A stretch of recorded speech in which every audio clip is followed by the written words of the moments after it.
Aapki ಅದಾಲತ್ನಲ್ಲಿ cricketer Yuvraj Singh ಮೇಲಿರುವ ಆರೋಪವೆಂದರೆ ಇವರ ಲೈಫಲ್ಲಿ ಇವರ ಅಪ್ರೋಚ್ ನಾನ್ ಸೀರಿಯಸ್ ಎಂಬುದು.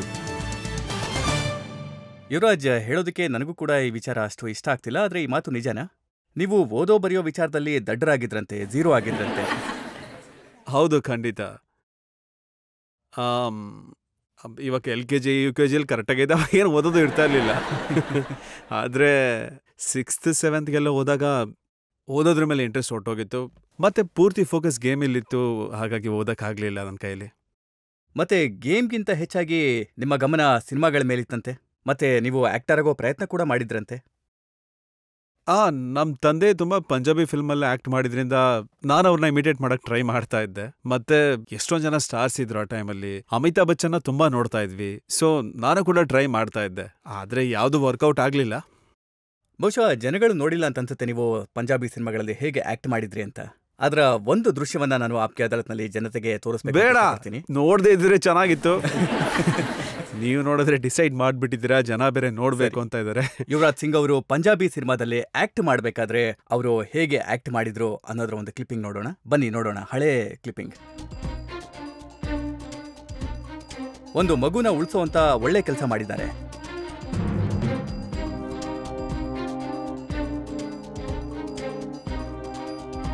ಮತ್ತೆ ಅವ್ರಿಗೆ ಇದರಲ್ಲಿ ಪ್ರೈಸ್ ಕೂಡ ಸಿಗುತ್ತೆ. ಸರ್, ಇದು ನಾನು ಫೇಲ್ ಆಗ್ತಿದೆ ಸ್ಕೂಲಲ್ಲಿ ಮತ್ತೆ ಮತ್ತೆ. ಆವಾಗ ನಮ್ಮಪ್ಪ ನನಗೆ ಹೇಳಿದ್ರು, ಮಗ 1 ತಿಂಗಳು ನೀನು ಎಜುಕೇಷನಿಂದ ಬ್ರೇಕ್ ತಗೋ ಅಂತ. ಅಟ್ಲೀಸ್ಟ್ ಸ್ವಲ್ಪ ನಿನ್ನ ಮೈಂಡ್ ಆದರೂ ಫ್ರೆಶ್ ಆಗಲಿ, ಅದಕ್ಕೋಸ್ಕರ ಒಂದು ರೋಲ್ ಇದೆ ಮಾಡು ಅಂದರು. ನಾನು ಅಂದ್ಕೊಂಡೆ ಒಳ್ಳೆ ಐಡಿಯಾ, ಸ್ಕೂಲಿಂದ 1 ತಿಂಗಳು ರಜೆ ಸಿಗುತ್ತೆ ನನಗೆ ಅಂತ. ಸೊ ಒಪ್ಕೊಂಡೆ ಹೋಗಿ ಈ ಥರ ಒಂದು ರೋಲ್ ಮಾಡಿದೆ. ಸ್ವಲ್ಪ ದಿವಸಕ್ಕೆ ಮುಂಚೆ ಶಾರುಖ್ ಖಾನ್ ಅವ್ರ ಹತ್ರ ಹೇಗೆ ಆಕ್ಟ್ ಮಾಡಬೇಕು ಅನ್ನೋ ಟ್ರೈನಿಂಗ್ ತಗೋತಾ ಇದ್ರಿ. ಶಾರುಖ್ ಖಾನ್ ನನಗೆ ತುಂಬ ಇಷ್ಟ ಆಗಿರೋ ಆ್ಯಕ್ಟರ್.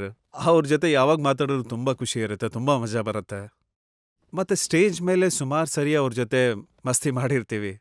ಅವ್ರ ಜೊತೆ ಟೈಮ್ ಸ್ಪೆಂಡ್ ಮಾಡೋದಕ್ಕೆ ಚೆನ್ನಾಗಿ ಅನ್ಸುತ್ತೆ. ಮತ್ತೆ ಅವರು ನಿಮಗೆ ದೇವದಾಸ್ನ ಒಂದು ಡೈಲಾಗನ್ನು ಕಲಿಸ್ತಾ ಇದ್ರು. ಹೌದು, ಹೇಗೆ ಒಬ್ಬ ವ್ಯಕ್ತಿ ದುಃಖವನ್ನ ಕಡಿಮೆ ಮಾಡ್ಕೊಳ್ಳೋದಕ್ಕೆ ಕುಡಿತಾರೆ ಅನ್ನೋದ್ರ ಬಗ್ಗೆ. ಅದು ಅವ್ರಿಗೆ ಗೊತ್ತಿದೆ ನಾನು ಒಂದೆರಡು ಪಂಜಾಬಿ ಫಿಲ್ಮಲ್ಲಿ ಆ್ಯಕ್ಟ್ ಮಾಡಿದ್ದೀನಿ ಅಂತ. ಸೊ ಅವ್ರು ಹೇಳ್ತಾ ಇದ್ರು ಪಂಜಾಬಿ ಫಿಲ್ಮಲ್ಲಿ ಡೈಲಾಗ್ ಡೆಲಿವರಿ ಚೆನ್ನಾಗಿರುತ್ತೆ ಅಂತ. ಒಂದು ವೇಳೆ ಹಿಂದಿಯಲ್ಲಿ ಮಾಡಿದಿದ್ರೆ ಸ್ಟೇಜಲ್ಲಿ ಅದು ಎಕ್ಸ್ಪೋಸ್ ಆಗಿಬಿಡ್ತಿತ್ತಲ್ಲ, ಅದಕ್ಕೋಸ್ಕರ ಪಂಜಾಬಿಯಲ್ಲಿ ಮಾಡಿದ್ದೆ. ಅಂದರೆ ನಿಜವಾಗ್ಲೂ ನಿಮ್ಮ ಆಸಕ್ತಿ ಇದ್ದದ್ದು ಸಿನಿಮಾಗಳ ಮೇಲೆ, ಕ್ರಿಕೆಟ್ ಮೇಲೆ ಅಲ್ಲ. ಸರ್, ಹಂಗಾಗೋಗಿದೆ ಪರ್ಸೆಪ್ಷನ್. ಏನು ಮಾಡೋದು, ನಂದು ಇಂಟ್ರೆಸ್ಟ್ ಬೇರೆ ಫೀಲ್ಡಲ್ಲಿ ಜಾಸ್ತಿ ಇರುತ್ತೆ, ಕ್ರಿಕೆಟಲ್ಲಿ ಕಮ್ಮಿ ಅಂತಲೇ ಎಲ್ಲರೂ ಹೇಳ್ತಾರೆ. ಬಟ್ ಆ್ಯಕ್ಚುಲಿ ಅದು ಟ್ರೂ ಅಲ್ಲ. ನಾನು ಕೇಳ್ಪಟ್ಟಂಥ ವಿಚಾರ ಏನು ಅಂತಂದರೆ, ನಿಮಗೆ ಬಾಲ್ಯದಲ್ಲೂ ಕೂಡ ಕ್ರಿಕೆಟ್ ಮೇಲೆ ಇಂಟ್ರೆಸ್ಟ್ ಇರಲಿಲ್ಲ. ಮತ್ತು ನಿಮ್ಮನ್ನು ಪಟಿಯಾಲಾಗೆ ಕಳಿಸ್ಕೊಡ್ತಾರೆ. ನವಜೋತ್ ಸಿಂಗ್ ಸಿಧು ಇದಾರಲ್ಲ, ತುಂಬ ದೊಡ್ಡ ಪ್ಲೇಯರ್. ಅವರು 5 ದಿನ ಆದಮೇಲೆ ನಿಮ್ಮ ತಂದೆನ ಕಳಿಸಿ ಇವನನ್ನು ವಾಪಸ್ ಕರ್ಕೊಂಡೋಗಿ ಇವನಿಂದ ಕ್ರಿಕೆಟ್ ಆಡೋಕ್ಕಾಗಲ್ಲ ಅಂತಾರೆ. ಕರೆಕ್ಟೇ ಅದು. ಆ ಟೈಮಲ್ಲಿ ಪಟಿಯಾಲೆಯಿಂದ ತುಂಬ ಅಲ್ಲಿನ ಪ್ಲೇಯರ್ಸು ತುಂಬ ಒಳ್ಳೆ ಕ್ರಿಕೆಟ್ ಆಡ್ತಾಯಿದ್ರು. ಸೊ ನಮ್ಮಪ್ಪ ಡಿಸೈಡ್ ಮಾಡಿದ್ರು, ಅವ್ರಿಗೆ ನವಜೋತ್ ಸಿಂಗ್ ಸಿದ್ದು ಒಳ್ಳೆ ಫ್ರೆಂಡ್, ಅವ್ರ ಹತ್ರ ನನ್ನ ಕಳಿಸಿದ್ರೆ ನಾನು ಒಳ್ಳೆ ಪ್ಲೇಯರ್ ಆಗ್ಬೋದು ಅಂತ. ಆ ಟೈಮಲ್ಲಿ ನವಜೋತ್ ಸಿಂಗ್ ಸಿದ್ದು ಇಂಡಿಯಾಗೆ ಆಡ್ತಿದ್ರು. ಅವಾಗವಾಗ ಬಂದು ಹೋಗ್ತಾಯಿದ್ರು ಅಲ್ಲಿಗೆ. 1-2-3 ದಿನ ಅವ್ರ ಮುಂದೆನೇ ಪ್ರಾಕ್ಟೀಸ್ ಮಾಡಿ ನೋಡಿದ್ರು ನಾನು ಹೇಗೆ ಆಡ್ತೀನಿ ಅಂತ. ಆಮೇಲೆ 1 ವಾರ ಆದಮೇಲೆ ಅವರು ನಮ್ಮಪ್ಪಗೆ ಫೋನ್ ಮಾಡಿ ಕರೆಸಿದ್ರು ಅವರು ಅಣ್ಣನ ಮನೆಗೆ. ಅಲ್ಲೆಲ್ಲ ಕೂತಿದ್ವಿ. ಅವಾಗ ಅವ್ರು ನಮ್ಮಪ್ಪಗೆ ಹೇಳಿದ್ರು, ಯೋಗ್ ಪಾಜಿ, ನನಗೆ ಅನ್ನಿಸ್ತಲ್ಲ ನಿನ್ನ ಮಗ ಕ್ರಿಕೆಟ್ ಆಡ್ತಾನೆ ಅಂತ. ಇವನಲ್ಲಿ ಆ ಮ್ಯಾಟರ್ ಇಲ್ಲ ಅಂತ, ಆ ಟ್ಯಾಲೆಂಟ್ ಇಲ್ಲ, ಮತ್ತು ಆ ಅರ್ಜಿ ಇಲ್ಲ ಅಂತ. ನನಗೆ ನೆನಪಿದೆ, ನಮ್ಮಪ್ಪ ಒಂದು 15-20 ಸೆಕೆಂಡ್ ಸೈಲೆಂಟ್ ಆಗಿಬಿಟ್ರು. ಅವ್ರಿಗೆ ಅರ್ಥನೇ ಆಗಲಿಲ್ಲ ಏನು ಹೇಳಬೇಕು ಅಂತ. ಸೊ 20 ಸೆಕೆಂಡ್ ಆದಮೇಲೆ ನನಗೆ ಹೇಳಿದ್ರು, ಸಾಮಾನು ಎತ್ಕೋ, ನಾನು ನೋಡ್ತೀನಿ ನಿನ್ನ ಪ್ಲೇಯರ್ ಹೇಗಾಗಲ್ಲ ಅಂತ. ಮತ್ತೆ ಅದಾದ ನಂತರ ಪರಿಶ್ರಮ ಶುರುವಾಯಿತು. ಅದಾದಮೇಲೆ 4-5 ವರ್ಷ ಅವ್ರ ಅಂಡರಲ್ಲೇ ಇದ್ದೆ ನಾನು. ನನ್ನ ಕ್ರಿಕೆಟ್ ಶೆಡ್ಯೂಲ್ ಹೇಗಿತ್ತು ಅಂದರೆ, ಬೆಳಗ್ಗೆ ಎದ್ದೇಳೋದು, ರನ್ನಿಂಗ್ ಹೋಗೋದು. ಅದಾದಮೇಲೆ ಕಾಲೇಜಲ್ಲಿ ನಮ್ಮಪ್ಪ ಕ್ರಿಕೆಟ್ ಕೋಚ್ ಆಗಿದ್ದರು, ದೇವಿ ಕಾಲೇಜಲ್ಲಿ, ಚಂಡೀಗಢ. ಬೆಳಗ್ಗೆ ಕಾಲೇಜ್ಗೆ ಹೋಗೋದು, ಮಧ್ಯಾಹ್ನ ಮಲಗ್ತಾ ಇದ್ದೆ. ಮತ್ತು ಸಂಜೆ ಇನ್ನೊಂದು ಸ್ಟೇಡಿಯಂ ಇದೆ ಚಂಡೀಗಢಲ್ಲಿ, ಅಲ್ಲೋಗಿ ಪ್ರಾಕ್ಟೀಸು. ಅದಾದಮೇಲೆ ಮತ್ತೆ ಜಿಮ್. ಮತ್ತು ನಮ್ಮಪ್ಪ ನಮ್ಮ ಮನೆ ಒಳಗಡೆ ಒಂದು ಗಾರ್ಡನ್ ಇತ್ತು. ನಮ್ಮಮ್ಮ ತುಂಬ ಪ್ರೀತಿಯಿಂದ ಆ ಗಾರ್ಡನ್ ನೋಡ್ಕೋತಾ ಇದ್ರು. ಪೂರ್ತಿ ಗಾರ್ಡನ್ನೇ ಕಿತ್ತಾಕಿದ್ರು. ಅಲ್ಲಿ ಪಿಚ್ ರೆಡಿ ಮಾಡಿಸಿದ್ರು. 17 yards ಪಿಚ್ ರೆಡಿ ಆಯಿತು. ನೆಟ್ ಗಿಟ್ ಎಲ್ಲ ಹಾಕ್ಸಿ ಫ್ಲಡ್ ಲೈಟ್ಸಲ್ಲಿ ರಾತ್ರಿ ಟೆನ್ನಿಸ್ ಬಾಲಲ್ಲಿ, ನೆಂದೋಗಿರೋ ಟೆನ್ನಿಸ್ ಬಾಲು, ಅದ್ರಲ್ಲಿ ಪ್ರಾಕ್ಟೀಸ್ ಅಂದ್ರೆ ಮಾಡಿಸ್ತಾ ಇದ್ರು. ಸಿದ್ದು ಅವ್ರಿಗೆ ಯಾವತ್ತಾದ್ರೂ ಅನ್ಸಿದ್ಯಾ, ನಾನು ಯಾರನ್ನ ಕೆಲ್ಸಕ್ಕೆ ಬಾರ್ದವನು ಅಂತ ಹೇಳಿದ್ನೋ ಅವನಿವತ್ತು ತುಂಬಾ ಒಳ್ಳೆ ಪ್ಲೇಯರ್ ಆಗಿದ್ದಾನೆ ಅಂತ? ಆ 4-5 ವರ್ಷ ಆದ್ಮೇಲೆ ನಾನು ಒಳ್ಳೆ ಕ್ರಿಕೆಟ್ ಆಡೋಕೆ ಶುರು ಮಾಡಿದೆ. ಇಂಡಿಯಾ ಅಂಡರ್ 19ಗೆ ಸೆಲೆಕ್ಟ್ ಆದೆ. ಮತ್ತೆ ಫಾರ್ಚುನೇಟ್ಲಿ ಅವ್ರು ಅನ್ಫಾರ್ಚುನೇಟ್ಲಿ ಕ್ಯಾಂಪ್ ಮತ್ತೆ ಪಟಿಯಾಲದಲ್ಲೇ ಆಯಿತು. ಮತ್ತೆ ಸಿದ್ದುಪಾಜಿ ಮತ್ತೆ ಬಂದರು ನೋಡೋಕೆ. ನೋಡ್ತಾ ನೋಡ್ತಾ ಶಾಕ್ ಆಗೋದ್ರು ನನ್ನ ಬ್ಯಾಟಿಂಗ್ನ ನೋಡಿ.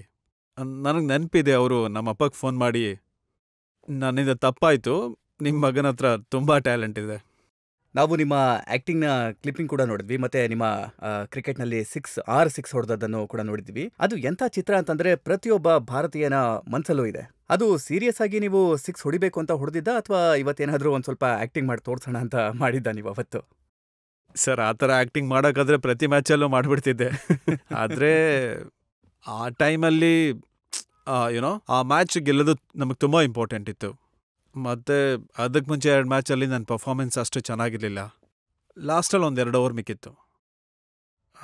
ಮತ್ತು ಹೋಗಿ ಇನ್ನೇನು ಬೀಸೋದೆ, ಬಿಕಾಸ್ ಇನ್ನೊಂದು 15-20 ಬಾಲ್ ಮಿಕ್ಕಿತ್ತು. ನನಗೆ ನೆನಪಿದೆ, ಅವತ್ತಿನ ದಿನ ಒಂದು ಬ್ಯಾಟ್ಸ್ಮನ್ಗೆ ಯಾವಾಗಲೂ ಒಂದು ಫೀಲಿಂಗ್ ಇರುತ್ತೆ, ಇಲ್ಲ ಯಾವುದೇ ಕ್ರಿಕೆಟರ್ಗೂ ಅದೊಂದು ಫೀಲಿಂಗ್ ಇರುತ್ತೆ, ನಿಮಗೆ ಬ್ಯಾಟ್ಗೆ ಬಾಲ್ ಚೆನ್ನಾಗಿ ಬೀಳ್ತಿದೆ ಅಂತ. ಪ್ರಾಕ್ಟೀಸ್ ಮಾಡೋವಾಗೆಲ್ಲ ನನ್ನ ಫೀಲಿಂಗ್ ತುಂಬ ಚೆನ್ನಾಗೇ ಇರ್ತಾಯಿತ್ತು. ಆದರೆ ನಂದು ದೊಡ್ಡ ಪರ್ಫಾರ್ಮೆನ್ಸ್ ಬರ್ತಾ ಇರಲಿಲ್ಲ. ಸೊ ಆ ಟೂರ್ನಮೆಂಟಲ್ಲಿ ನನಗೆ ಅನ್ನಿಸ್ತಾ ಇತ್ತು, ಬಾಲ್ ನನ್ನ ಬ್ಯಾಟಿಗೆ ಚೆನ್ನಾಗಿ ಮಿಡ್ಲಾಗ್ತಿದೆ ಅಂತ. ಅವತ್ತಿನ ದಿನ ದೇವರ ದಯೆ ಚೆನ್ನಾಗಿತ್ತು. ನೋಡಿ, ನೀವವತ್ತು 6 ಸಿಕ್ಸನ್ನ ಹೊಡೆದ್ರಲ್ಲ, ನಾನು ಅದಕ್ಕೆ ಮುಂಚೆ ನೋಡಿದ್ದೆ, ನೀವು ಫ್ಲಿಂಟ್ ಆಫ್ ಜೊತೆಗೆ ಒಂದಷ್ಟು ಮಾತಿನ ಚಕಮಕಿ ಆಗಿತ್ತು. ಹಾಂ ಸರ್, ತುಂಬ ಪ್ರೀತಿ ವಾತ್ಸಲ್ಯದ ಮಾತುಗಳೆಲ್ಲ ಆಗಿತ್ತು ಅದಕ್ಕಿಂತ ಮುಂಚೆ. ಯಾವಾಗಲೂ ಜನ ಕೇಳ್ತಾ ಇರ್ತಾರೆ, ನೀವು ಅವನಿಗೇನು ಹೇಳಿದ್ರಿ, ಅವನು ನಿಮ್ಗೇನು ಹೇಳ್ದ ಅಂತ. ಆ ವಿಷಯನ ನಾನಿಲ್ಲಿ ಹೇಳೋಕ್ಕಾಗಲ್ಲ, ಬಟ್ ತುಂಬಾ ಪ್ರೀತಿ ಮಾತುಗಳು ಆಗಿತ್ತು. ಅಂದರೆ ನೀವು ಪಬ್ಲಿಕ್ ಮುಂದೆ ಹೇಳೋಕ್ಕಾಗದೇ ಇರೋಂಥ ಬೈಗುಳಗಳನ್ನು ಬೈದಿದ್ರಿ ಅಂತ ಹೇಳ್ತಾ ಇದ್ದೀರಿ. ಫಸ್ಟ್ ನಾನು ಬೈಸ್ಕೊಂಡೆ, ಆಮೇಲೆ ಇನ್ನೂ ಸ್ವಲ್ಪ ಚೆನ್ನಾಗಿ ನಾನು ಬೈದೆ. ಅದಾದಮೇಲೆ ಆ್ಯಕ್ಚುಲಿ ಒಂಥರ ಬಿಲ್ಡಪ್ ಆಗೋಯ್ತು ಅಲ್ಲಿ. ಏನಾಗೋಯ್ತು ಅಂದರೆ, ಅವ್ನು ನನಗೇನೋ ಹೇಳ್ದ, ನಾನು ಅವನಿಗೇನೋ ಹೇಳಿದೆ. ಅಲ್ಲಿ ಎನ್ವೈರ್ಮೆಂಟೇ ಒಂಥರ ಫುಲ್ ಜಗಳ ಥರ ಆಗೋಯ್ತು. ಒಂದು ರಿವೆಂಜ್ ಥರ ಫೀಲಿಂಗ್ ಬಂತು ನನಗೆ. ಇವನು ನನಗೇನೋ ಹೇಳಿದ್ದಾನೆ, ನಾನು ಇವನಿಗೆ ಮಾಡಿ ತೋರಿಸ್ಬೇಕು ಅಂತ. ನ್ಯಾಚುರಲಿ ಅವತ್ತು 6 ಬಿದ್ದೇ ಬಿಡ್ತು. ಸೊ ಅವ್ರ ಜೊತೆ ನಿಮ್ಮ ಲೆಕ್ಕ ಚುಕ್ತಾ ಮಾಡಿದ್ರಿ. ಲೆಕ್ಕ ಚುಕ್ತಾ ಆಯ್ತು. ಮಹೇಂದ್ರ ಸಿಂಗ್ ಧೋನಿ ಅವ್ರನ್ನ ಸ್ಟೇಟ್ಮೆಂಟನ್ನು ನಾವು ನೋಡಿದ್ವಿ. T20 ವರ್ಲ್ಡ್ ಕಪ್ ಸೋತ ನಂತರ ಸಾಕಷ್ಟು ಜನ ಪ್ಲೇಯರ್ಗಳ ಪರ್ಫಾರ್ಮೆನ್ಸ್ ಹಾಳಾಗೋದಕ್ಕೆ ಕಾರಣ ಏನು ಅಂತಂದ್ರೆ, ಅವರು ರಾತ್ರಿ ಪಾರ್ಟಿಗಳಿಗೆ ಹೋಗ್ತಾ ಇದ್ರು. ಮತ್ತೆ ಯಾವಾಗೆಲ್ಲ ಪಾರ್ಟಿ ಅನ್ನೋ ಹೆಸರು ಬರುತ್ತೋ ಆ ಲಿಸ್ಟಲ್ಲಿ ನಿಮ್ಮ ಹೆಸರೇ ಮೇಲಿರ್ತಾ ಇತ್ತು. ಹೌದು. IPL ಸಂದರ್ಭಗಳಲ್ಲಿ ಪಾರ್ಟಿಗೆ ಹೋಗೋದು, ಸಾಕಷ್ಟು ತಡರಾತ್ರಿವರೆಗೂ ಪಾರ್ಟಿ ಮಾಡ್ತಾ ಇದ್ದದ್ದು ಪರ್ಫಾರ್ಮೆನ್ಸ್ ಮೇಲೆ ಅದು ಪರಿಣಾಮ ಬೀರ್ತಾ? ನೋಡಿ, ಆ ಟೂರ್ನಮೆಂಟ್ ಇದ್ದಿದ್ದು IPL ಆದಮೇಲೆ, ಮತ್ತದು 2020 ವರ್ಲ್ಡ್ ಕಪ್. ಯಾವಾಗಲೂ ಈ ಮೀಡಿಯಾದೊಂಥರ ಕೆಲಸ ಏನೋ ಅಂದರೆ, ಯಾವಾಗಲೂ ಇಂಡಿಯಾ ಸೋತ್ರೆ ಅದನ್ನು ಯಾವುದ್ಯಾವುದೋ ಪಾಯಿಂಟ್ಗೆ ಲಿಂಕ್ ಮಾಡ್ತಾರೆ, ಡೈರೆಕ್ಟಾಗಿ ಹೇಳಲ್ಲ ನೀವು ಚೆನ್ನಾಗಿ ಆಡಿಲ್ಲ ಅಂತ, which is fair sometimes and sometimes unfair. ಆದರೆ ಐ ಥಿಂಕ್ ನಾವು ರೆಸ್ಪಾನ್ಸಿಬಲ್ ಇಂಡಿವಿಜುವಲ್ಸ್, ಇಂಡಿಯಾಗೋಸ್ಕರ ಆಡ್ತೀವಿ. ಮತ್ತು ನಮಗೆ ಗೊತ್ತಿದೆ ಕಂಟ್ರಿ ಎಷ್ಟು ಇಂಪಾರ್ಟೆಂಟು, ಕಂಟ್ರಿ ಹೆಸರು ಉಳಿಸೋದು ಎಷ್ಟು ಇಂಪಾರ್ಟೆಂಟ್ ಅಂತ. ನಿಮ್ಮ ಬಾಡಿಗೆ ಗೊತ್ತಿದೆ, ನೀವು ರಾತ್ರಿ ಪಾರ್ಟಿ ಮಾಡೋಕೆ ಹೋದರೆ ಬೆಳಗ್ಗೆ ನಿಮ್ಮ ಪರ್ಫಾರ್ಮೆನ್ಸ್ ಚೆನ್ನಾಗಿರಲ್ಲ ಅಂತ. IPL ಪಾರ್ಟಿಗಳ ಬಗ್ಗೆ ಸಾಕಷ್ಟು ಪ್ರಿಂಟ್ ಆಗಿದೆ. ಅಲ್ಲಿ ಮಾಡೆಲ್ಸ್ಗಳಿರ್ತಾರೆ, ಹುಡುಗಿರಿರ್ತಾರೆ, ಮತ್ತೆ ಸಾಕಷ್ಟು ಜನ ಪ್ಲೇಯರ್ಗಳು ಹುಡುಗಿರನ್ನ ಕರ್ಕೊಂಡು ರೂಮಿಗೆ ಹೋಗ್ತಾರೆ. ಇದೆಲ್ಲ ನಾನು ಕೇಳೇ ಇಲ್ವಲ್ಲ, ಇದೇನು ಕೇಳ್ತಾ ಇದ್ರೆ ನನಗೆ ಆಶ್ಚರ್ಯ ಆಗ್ತಾ ಇದೆ. ನೋಡಿ, IPL ನಮ್ಮ ದೇಶದಲ್ಲಿ ತುಂಬ ದೊಡ್ಡ ಇವೆಂಟ್. ಮತ್ತು ಎಲ್ಲಿ ಇವೆಂಟ್ ಇರುತ್ತೋ ಅಲ್ಲಿ ಆಬ್ವಿಯಸ್ಲಿ ಕ್ರಿಕೆಟ್ ಆ್ಯಂಡ್ ಬಾಲಿವುಡ್ ಎರಡೂ ತುಂಬ ಇಂಪಾರ್ಟೆಂಟ್ ವಿಷಯ ನಮ್ಮ ದೇಶದಲ್ಲಿ. ನೀವು ಎರಡನ್ನೂ ಒಂದು ಜಾಗದಲ್ಲಿ ಸೇರಿಸಿದ್ರೆ ಕಾಂಟ್ರವರ್ಸಿ ಖಂಡಿತ ಸಿಕ್ಕೇ ಸಿಗುತ್ತೆ. ಮತ್ತೆ ನೋಡಿ, ಕಾಂಟ್ರವರ್ಸಿಗಳು ಹೇಗಿದೆ ಅಂತಂದ್ರೆ, ಪಾರ್ಟಿ ಆಗಬೇಕಾದ್ರೆ ಪಾರ್ಟಿಗಳಿಗೆ ಯಾವ ಪ್ಲೇಯರ್ ಹೋಗ್ತಾರೋ ಬಿಡ್ತಾರೋ, ಆದರೆ ಯುವರಾಜ್ ಸಿಂಗ್ ಮಾತ್ರ ಪಾರ್ಟಿಲಿ ಇದ್ದೇ ಇರ್ತಾರೆ ಅಂತ.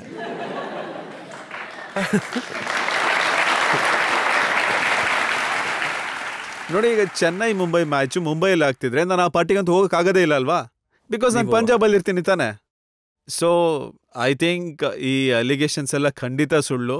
ಇನ್ಫ್ಯಾಕ್ಟ್ ಇದನ್ನೆಲ್ಲ ಹೇಗೆ ಬೇಕೋ ಹಾಗೆ ಯೂಸ್ ಮಾಡ್ಕೊಂಡು ಹೋಗ್ತಾರೆ. ನೀವು ಚೆನ್ನಾಗಿ ಆಡ್ತಾ ಇದ್ರೆ ಎಲ್ಲ ನಿಮ್ಮ ಫೇವರಲ್ಲೇ ಇರುತ್ತೆ, ನೀವು ಚೆನ್ನಾಗಿ ಆಡಲಿಲ್ಲ ಅಂದರೆ ನಿಮ್ಮನ್ನ ರಿಲೇಟ್ ಮಾಡ್ತಾರೆ, ಫಿಟ್ನೆಸ್ ಸರಿ ಇಲ್ಲ, ಹುಡುಗಿ ಶೋಕಿ ಅಂತ.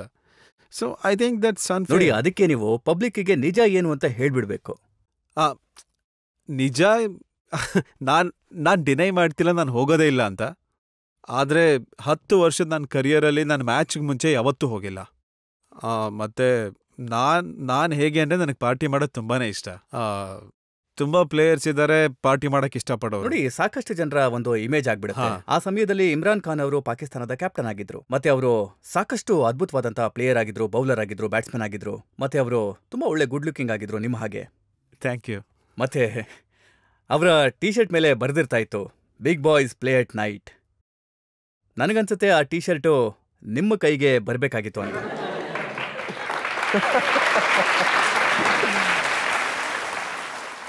ಇಲ್ಲ, ಇಮ್ರಾನ್ ಖಾನ್ ತುಂಬ ದೊಡ್ಡ ಹೆಸರು ಕ್ರಿಕೆಟಲ್ಲಿ.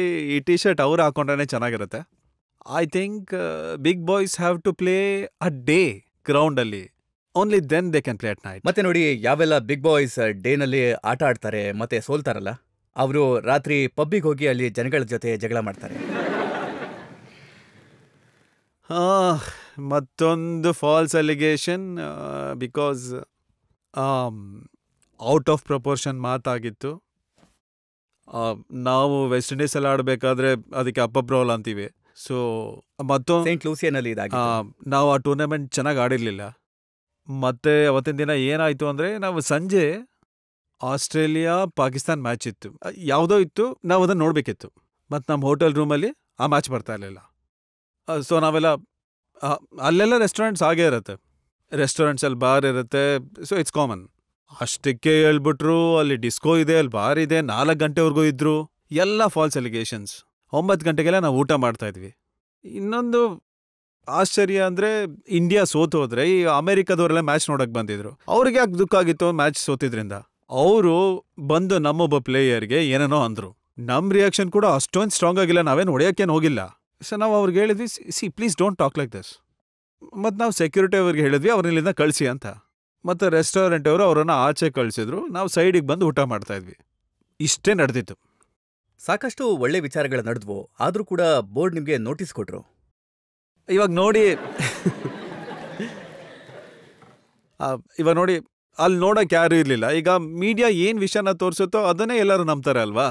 ಇವತ್ತಿನ ದಿನ ನಾವು ಟಿವಿ ಆನ್ ಮಾಡಿದ್ರೆ, ಇವಾಗ ನಮ್ಮ ಟಿವಿಯಲ್ಲಿ ಏನೋ ಒಂದು ಬರ್ತಾ ಇರುತ್ತೆ, ನಮ್ಗೆ ಆ ವ್ಯಕ್ತಿ ಗೊತ್ತಿಲ್ಲ ಅಂತ ಹೇಳಿದ್ರೆ ಅವ್ರು ಏನು ತೋರಿಸ್ತಿದ್ದಾರೋ ಅದೇ ನಿಜ ಅಂತ ಅನ್ಸುತ್ತೆ ಅಲ್ವಾ. ಅವ್ರು ನಮ್ಮನ್ನು ಕೇಳಿದ್ರು. So we gave the explanation. ನಾವು ಇಂಡಿಯಾಗೋಸ್ಕರ ಆಡ್ತೀವಿ, ನಾವು ಇಂಡಿಯಾ ಬ್ರ್ಯಾಂಡ್ ಅಂಬಾಸಡರ್ಸ್. ಸೊ ನಾವು ಯಾವತ್ತೂ ನಮ್ಮ ದೇಶಕ್ಕೆ ಕೆಟ್ಟ ಹೆಸರು ಬರೋಂಥ ಕೆಲಸ ಮಾಡಲ್ಲ. ನೋಡಿ, ಒಂದ್ ವೇಳೆ ಸಚಿನ್ ತೆಂಡೂಲ್ಕರ್ ಇದ್ದಿದ್ರೆ, ರಾಹುಲ್ ದ್ರಾವಿಡ್ ಇದ್ದಿದ್ರೆ, ನೋಡಿ ಯಾರು ಕೂಡ ಹೇಳ್ತಾ ಇರ್ಲಿಲ್ಲ ಜಗಳ ಮಾಡಿದ್ರು ಅಂತ. ಯುವರಾಜ್ ಸಿಂಗ್ ಇದ್ರೆ ಖಂಡಿತ ಮಾಡಿರ್ತಾರೆ ಅಂತಾರೆ. ಇವತ್ತಿನವರೆಗೂ ನನ್ನ ಲೈಫಲ್ಲಿ ಯಾರ ಜೊತೆ ಜಗಳ ಆಡಿಲ್ಲ. ಇದು ಮೀಡಿಯಾ ಪರ್ಸೆಪ್ಷನ್. ಏನಂದರೆ, ನಾನು ಜಗಳ ಮಾಡ್ತೀನಿ, ನನಗೆ ತುಂಬ ಕೋಪ, ಇಲ್ಲ ನಾನು ತುಂಬ ರೂಡು. ಸತ್ಯ ಏನು ಅಂದರೆ, ನಾನು ಇದುವರೆಗೂ ಯಾವತ್ತೂ ಜಗಳ ಮಾಡಿಲ್ಲ. ಮನೇಲಿ ಮಾಡಿರ್ಬೋದು, ಆದರೆ ಪಬ್ಲಿಕ್ಕಲ್ಲಿ ಹೋಗಿ ಈ ಥರ ನಾನು ಯಾವತ್ತೇನೋ ಮಾಡಿಲ್ಲ. ನಿಮ್ಮ ಈ ಮಾತನ್ನ ಕೇಳಿ ಬಹಳ ಸಂತೋಷ ಆಯಿತು ಯುವರಾಜ್. ನೀವು ಪಬ್ಲಿಕಲ್ಲಿ ಯಾವತ್ತೂ ಜಗಳ ಮಾಡಿಲ್ಲ. ಮತ್ತೆ ನಿಮ್ಮ ಈ ಇಮೇಜ್ ಏನು ಕ್ರಿಯೇಟ್ ಆಗಿತ್ತಲ್ಲ, ನನಗೆ ನಂಬಿಕೆ ಇದೆ ಕ್ರಿಕೆಟ್ ಇಂಡಸ್ಟ್ರಿನ ಬ್ಯಾಡ್ ಬಾಯ್ ಇಮೇಜ್ ಇದೆಯಲ್ಲ, ಅದು ಸ್ವಲ್ಪ ಬೇರೆ ಅನ್ಸುತ್ತೆ.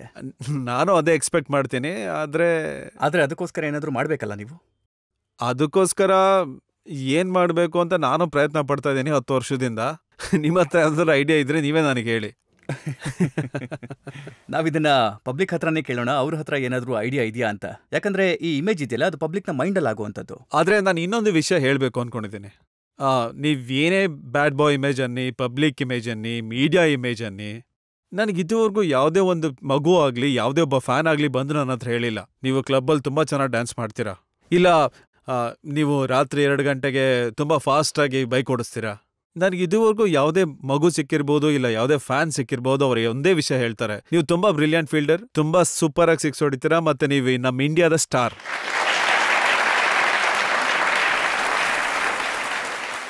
ನಿಮಗೂ ಕೂಡ ಅನ್ಸುತ್ತಲ್ಲ ಈ ಬ್ಯಾಡ್ ಬಾಯ್ನ ಇಮೇಜ್ ಇದೆಯಲ್ಲ, ಇದು ಬದಲಾಗಬೇಕು ಅಂತ ಅನ್ನೋದು? ಇದಕ್ಕಿರೋದು ಒಂದೇ ದಾರಿ, ನೀವು ಮೈದಾನಕ್ಕೆ ಇಳಿದಾಗೆಲ್ಲ ಸಿಕ್ಸ್